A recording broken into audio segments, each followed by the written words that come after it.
నమస్కారం.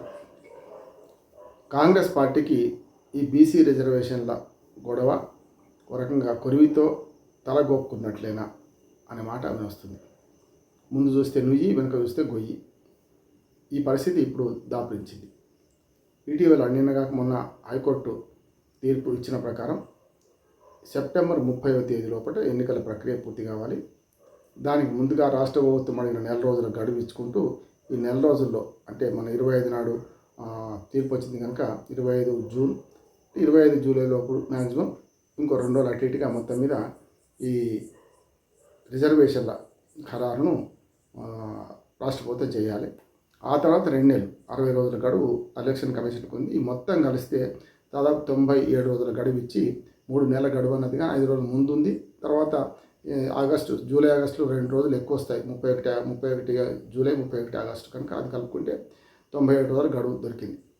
అయితే ఈ మొదటి నెల రోజుల గడువు అయితే ఉన్నది కదా, అంటే తీర్పు ఇచ్చిన తర్వాత కాపీ అందించి లెక్క పెట్టుకున్న జూలై 31లో కూడా ఖచ్చితంగా రిజర్వేషన్ ఖరారు చేయాల్సి ఉంది.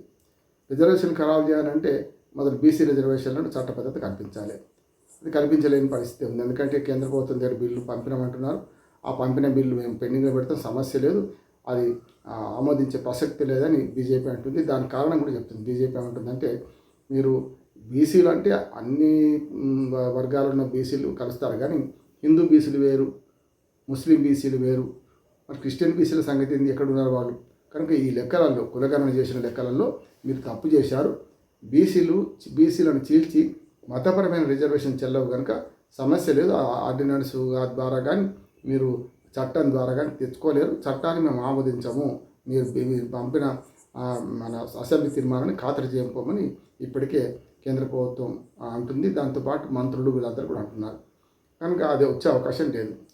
కానీ ఆ విధంగా బీజేపీని బదనాం చేస్తూ చూసిందా మేము అసెంబ్లీ తీర్మానం చేసిన పంపినామంటే, ఇప్పుడు తలసాని శ్రీనివాస్ యాదవ్ ఇది బీఆర్ఎస్ నాయకుడు ఏమంటున్నాడంటే, అసలు ఎన్టీ రామారావు అప్పటిని చూసుకుంటే బీసీల రిజర్వేషన్ పెంచమని ప్రతిసారి అసెంబ్లీ తీర్మానం చేస్తూనే ఉన్నాం. చంద్రబాబు నాయుడు, ఆ తర్వాత రాజశేఖర రెడ్డి, మన కేసీఆర్ గారు అందరం చేశాం కదా, ఇంకా సమస్య ఎక్కడ ఉంది? అది అసెంబ్లీ తీర్మానాలు చేయడం వేరు, సాచివేత వైఖరి కోసం చేస్తున్నారు, సమస్య లేకపోమని తలసాని శ్రీనివాస్ యాదవ్ గత ముఖ్యమంత్రులను ఉద్దేశించి మాట్లాడుతూ అన్నారు. కనుక సమస్య లేదు. రెండవది, బీజేపీ ఏమో ఖరాఖండి తెచ్చేసింది. ఇక హామీ ఇచ్చిన కాంగ్రెస్ మీద ఒత్తిడి వస్తుంది. బీజేపీ డాక్టర్ లక్ష్మణ్ గారు కూడా మొన్న ఏమన్నారంటే, హామీ ఇచ్చింది మీరు చేయాలి, ఎట్లా చేస్తారో చేయండి అని మేము నవ్వుతూ నాటకం చూస్తామన్నట్టు వాళ్ళు మాట్లాడుతున్నారు. కరెక్టే కదా, 42% రిజర్వేషన్లు ఇస్తామనే మాటనే అనాల్సి లేకుండే. కాకపోతే గతంలో 33% ఎన్టీ రామారావు అప్పటి నుంచి ఇస్తున్నారు స్థానిక ప్రభుత్వాల, దాన్నైనా ఖరారు చేస్తామంటే వాళ్ళు ఎక్కువ ఉంటుండే. అంటే మీరు ఎంత శాతం ఉంటే అంత శాతం రిజర్వేషన్ ఇచ్చుకుంటూ పోతే ఈ రిజర్వేషన్లకు అర్థం ఏమున్నది? ఎన్ని కులాలు అంత శాతం ఇచ్చుకుంటూ పోతే 1-2% కూడా వేరే వర్గాలకు రావు కదా. అందుకని సుప్రీంకోర్టు దీని మీద 50% మించిన అన్ని రిజర్వేషన్ కలిపి 50% మించొద్దని తీర్పు ఇచ్చింది. ఆ తీర్పు కట్టుబడి ఉండాలని అన్ని రాష్ట్రాలను కోరుతుంది. ఒక తమిళనాడు విషయంలో జరిగింది ఏంటంటే, గతంలో దాని 9వ షెడ్యూల్ చేర్చారు కనుక అది జరిగింది తప్ప ఆచరణ సాధ్యం కాని హామీలు అంటే 6 గ్యారెంటీలు కానీ, అలవి గారి హామీలు కానీ 420, 417 పెద్ద తేడా ఏం లేదు. 417 హామీలు ఇచ్చినామనేమో కాంగ్రెస్ అంటుంది.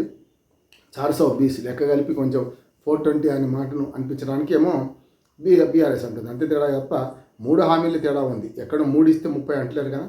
కనుక ఈ హామీల అమలు ఇవన్నీ దృష్టిలో పెట్టుకుంటే అధికారానికి వస్తామా రామా అనే అనుమానంతోనే కాంగ్రెస్ పార్టీ అధికారంకి వస్తే మంచిదే చూద్దాం అని కొండకు వెంట్రుక కట్టి గుంజింది. ఆ వెంట్రుకనే కొండను కదిలించింది, అవినీతి అహంకారాన్ని ఓడించింది, బీఆర్ఎస్ పార్టీని ఇంటికి పంపించింది. కనుక వీళ్ళు వచ్చిన తర్వాతైనా ఈ బీసీ జనగణన కులగణన చేసే పరిస్థితి ఏదో ఉందో దాన్ని సక్రమంగా చేయలేకపోయిన ఆరోపణ ఎదుర్కొంటుంది. ఇప్పటికి హైదరాబాద్ నగరాలు 30% కూడా ఈ సర్వే పూర్తి కాలేదని, మొత్తం మీద 96%, 97% చేసినామంటున్నారు. మరి కాంగ్రెస్ పార్టీ 2011లో అప్పుడు కాంగ్రెస్ ప్రభుత్వం దేశవ్యాప్తంగా కులగణన కూడా నిర్వహించింది, కానీ 1.5% తేడా ఉన్నదని చెప్పి వాళ్ళు ఆపారు కదా. మరి 3.5%, 4% తేడా అంటున్నారు. మీరు ఎట్లా ఆపారని ఎదురు వస్తుంది. కనుక ఇప్పుడు ఏమైందంటే, ఈ బీసీ కులగణన చేసినామని దానిలో ముస్లిం బీసీలు హిందూ బీసీలు ఉన్నారని చెప్పి ఓ లెక్కలు ఇచ్చేసి హిందూ బీసీల అందరితో తిట్లుబడి ఆఖరికి తమ ఎమ్మెల్సీ తీర్మార్మలతో కూడా నానా తిట్లుబడి నానా ఘోరంగా మాట్లాడిన ఆయనను కూడా సస్పెండ్ చేసి ఇవన్నీ చూసుకుని మనకు అర్థమవుతుంది ఏంటంటే ఇప్పుడు కాంగ్రెస్ పార్టీ ముందు నుయ్యి వెనక పోయి అమలు చేయాలని కోరుతున్నారు. ఇప్పుడు 3 మార్గాలు ఉన్నాయి. ఒక మార్గమేమో ఎట్లా చేస్తే అంటే ఒకటి చట్టంలో బిల్లు పాస్ కావాలి కేంద్రంలో, అది కాదు. రెండో ఆర్డినెన్స్ ద్వారా చేయాలి. ఆర్డినెన్స్ను ఒక్క టప్పుకొని కొట్టేస్తారు. ఆర్డినెన్స్ జారీ చేసిన క్షణంలో కోర్టుకు వెళ్తారు, హైకోర్టు కొట్టేస్తుంది. ఎందుకంటే అది చెల్లనేది కనుక 50% రిజర్వేషన్ దాటిపోతుంది కనుక ఆటోమేటిక్ సుప్రీంకోర్టు తీర్పును ఉట్టంకిస్తారు, పోతారు. కానీ ఒక ప్రయత్నం చేస్తారంటే అఖిలపక్ష సమావేశం పెట్టట ఎవ్వరు కోర్టుకు పోవద్దు, కోర్టుకు పోయిన వాళ్ళే బీసీలకు వ్యతిరేకులు, బీసీల ద్రోహులు అని ముద్ర వేస్తామని బెదిరిస్తారట.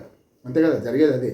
అప్పుడు బీసీల ద్రోహాన్ని ముద్ర వేస్తే పార్టీలు పోకపోవచ్చు. ఒక వ్యక్తి 4 కోట్ల మంది ప్రజలు ఉన్నారు తెలంగాణ, ఎవరైనా ఒక్కరు పోతే అయిపోద్ది కదా, పౌరుడు ఎవరైనా పోవచ్చు, పార్టీలు పోవాలని ఏం లేదు కదా. అంటే పార్టీలను కుల సంఘాలను అన్నీ కంట్రోల్ చేసి కోర్టు పోకుండా చూస్తామనే మాట కూడా ఈ ప్రభుత్వం అంటుంది. నాకు అర్థం కాలే. అంటే 4 కోట్ల మందికి సంఖ్యలు వేస్తారా, 4 కోట్ల మందిని నోరు అదుపులో పెడతారా, 4 కోట్ల మందిని కోర్టుకు పోకుండా హర్డిల్స్ పెడతారా, హైకోర్టు చుట్టూ ఏమైనా గోడ కడతారా? కాదు కదా. అందుకని ఇది మాట చెల్లనేది మాట ఇది.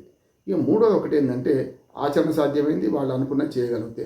ఎందుకంటే అది మళ్ళీ ఎదుటోనికి పనికిరాదు. నీతులు తమకు నీతులు పనికి వస్తాయి కానీ బయట వాళ్ళకి ఎందుకు పనికి వస్తాయి? మేము సొంతంగా పార్టీ నుంచి 42% రిజర్వేషన్ బీసీలకు ఇస్తామంటున్నారు. సరే బాగానే ఉంది, కానీ మీరు ఇస్తారు, కానీ ఇంకో పార్టీ వారిని ఏమున్నది? కాదు, ఇవ్వకపోతే మీరు మా బీసీ ద్రోహులను ప్రచారం చేస్తామంటున్నారు. అది కూడా బ్లాక్మెయిలే. చేస్తే చేసుకో. చట్టబద్ధంగా ఉన్న 22-23% సీట్లలో మాత్రం బీసీలే పెట్టాలి. వద్దన్న ఏ పార్టీ అని బీసీలే పెట్టాలి. ఇప్పుడు ఎస్సీ సీట్లలో బీసీ పోటీ చేస్తుంది వీళ్ళు, బీసీ సీట్లలో ఎస్సీ పోటీ చేస్తుంది వీళ్ళేదు, ఎస్టీ సీట్లలో బీసీ ఎస్సీ పోటీ చేస్తుంది వీళ్ళేదు. జనరల్ సీట్లలో అందరూ పోటీ చేయొచ్చు, ఎస్సీ ఎస్టీ బీసీ మైనార్టీ అందరూ చేయొచ్చు. కనుక రూల్ ప్రకారం ఆ 23% సీట్లకు మాత్రమే చట్ట ప్రకారం రిజర్వ్ అయిన సీట్లకు బీసీలే వస్తారు. కాని సీట్లకు మీరు కాంగ్రెస్ పార్టీ మీ ఇచ్చిన హామీని మీరు అమలు పరచుకోండి. మొన్ననే అసెంబ్లీ టికెట్లు, అసెంబ్లీలో మీరు ఎమ్మెల్యే టికెట్లు ఇవ్వలేదు, ఇప్పుడు మీరు కొత్తగా ఉద్ధరించేది ఏముందని చెప్పి మనకు టీఆర్ఎస్ పార్టీ అంటుంది. కనుక ఇప్పుడు ఒక విషయం ఏదొచ్చిందంటే వాళ్ళు పార్టీ పరంగా రిజర్వేషన్ ఇచ్చుకుంటే మిగతా పార్టీలు పాటించాల్సిన అవసరం లేదు, పాటించరు కూడా అంటున్నాను.